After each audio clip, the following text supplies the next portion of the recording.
sur Europe 1. Dimitri Pavlenko, place à l'édito Écho. Bonjour Olivier Babot. Bonjour Dimitri, bonjour Anissa, bonjour à tous. Olivier. Olivier, cette semaine, la SNCF va être en grève avec des perturbations attendues, en particulier pendant le pont du 8 mai. On voit que ça a déjà commencé dès ce matin.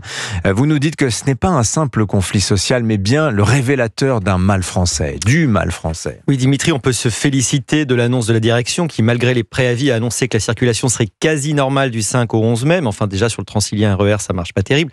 Mais une fois de plus, l'entreprise publique dont l'État est l'unique actionnaire semble avoir pour vrai slogan « À nous de vous faire préférer la voiture ».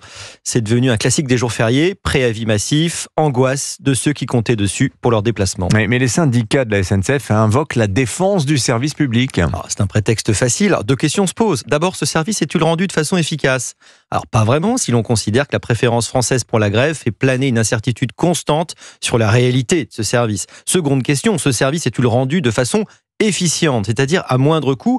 On peut en douter. En 2023, le coût de la SNCF pour les contribuables, intégrant les subventions d'équilibre au régime spécial de retraite des cheminots de 3,2 milliards d'euros, était donc ce coût de plus de 20 milliards d'euros, sans compter le prix des billets évidemment. Comme vous l'avez rappelé, Olivier, pour l'instant, la direction de la SNCF se veut optimiste sur les circulations. Ça, c'est plutôt une bonne nouvelle. Oui, mais la direction parvient à minimiser les désagréments pour les clients en mobilisant à grands frais ce qu'on appelle des volontaires accompagnateurs occasionnels, en pratique des agents d'autres services attirés par la prime offerte. On en revient à la question du coût évoquée juste avant. Alors, on reproche beaucoup à la SNCF d'être l'entreprise publique par excellence qui offre à ses employés ce qu'il faut bien appeler des privilèges. Oui, impossible de tout citer. Alors, retenons par exemple un accord scandaleux sur la cessation d'activité obtenu lors des Jeux Olympiques sous la pression pour annuler en pratique la réforme des retraites pour eux.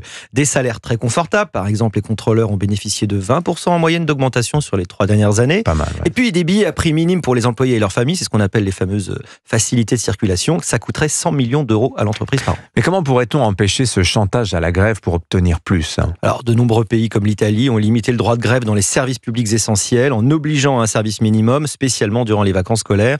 Chez nous, ce service minimum se limite pour l'instant à une obligation de communication. Vous dites que c'est révélateur d'un blocage national. Oui, la SNCF, c'est un symbole de nos renoncements budgétaires, de nos lâchetés à supprimer des avantages exorbitants payés par la collectivité. Il faut rompre avec la culture du chantage, accentuer l'ouverture à la concurrence, instaurer un service minimum vraiment protecteur pour les clients. En un mot, remettre les usagers clients au centre. Signature Europe 1, Olivier Babot. Merci Olivier. C'était l'édito Écho avec Banque Populaire. Engagé aux côtés de ceux qui entreprennent. Banque